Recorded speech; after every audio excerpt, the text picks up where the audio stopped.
What we're finding out from this video, this camera that was posted on a building just across the street from where the crash happened, you don't actually see the crash, you don't see the car, but did you see that? The light post falling and the tree, and then you see this debris go. All right, count 60 seconds from that point, and it's not until there that you see any significant smoke. There's a wisp of smoke there, but, and I'm not sure how this is edited, but the smoke is very light for 60 seconds.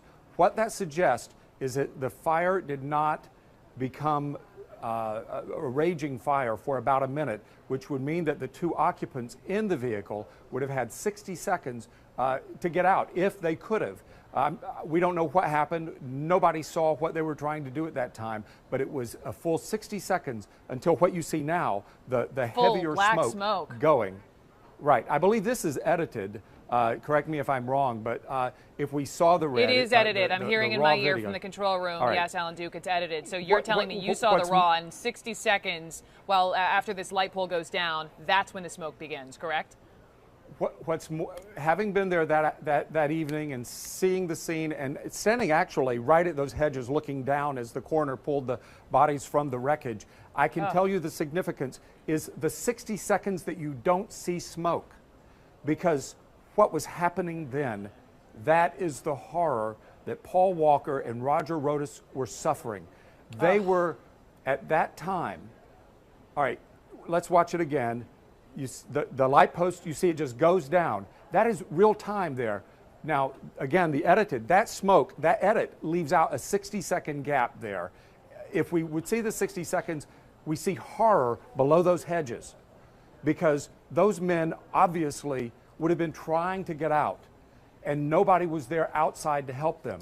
It wasn't until the flames were rising and the smoke was above those hedges that you're looking at now, about 2 minutes later, that anyone arrived with a fire extinguisher or to try to help them. We've heard of heroic efforts to try to pull the men out, but it was too late, because their friends were at that charity event at Rodas's car shop about 500 yards away when they heard the crash. They rushed up. It was a couple of or 3 minutes before they got there. By the time they got there, that's what the smoke looked like right there. But it's that lonely 60 seconds of no smoke, no fire in that Porsche Carrera GT when those men were inside that vehicle, obviously unable to get out.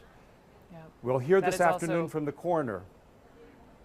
We'll hear this afternoon from the coroner. Sorry, I was going to tell you that we'll get preliminary autopsy results perhaps within a couple of hours from the coroner. Talked to the coroner investigator a short time ago. We should have the positive identification. Now, everything is presumed that it was Roger Rodas and Paul Walker in the car. And it is also presumed, based on witness statements, that Rodas was behind the wheel, because that's how they were when they left the shop minutes earlier. However, what we don't really know, did they switch seats?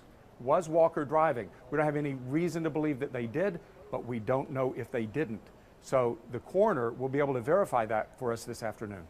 And also, in fact, if they survived the collision, to be able to try to get out for those 60 long seconds before we see the giant plume of smoke. Alan Duke, thank you so much for getting us this new surveillance video. Just horrific images to watch.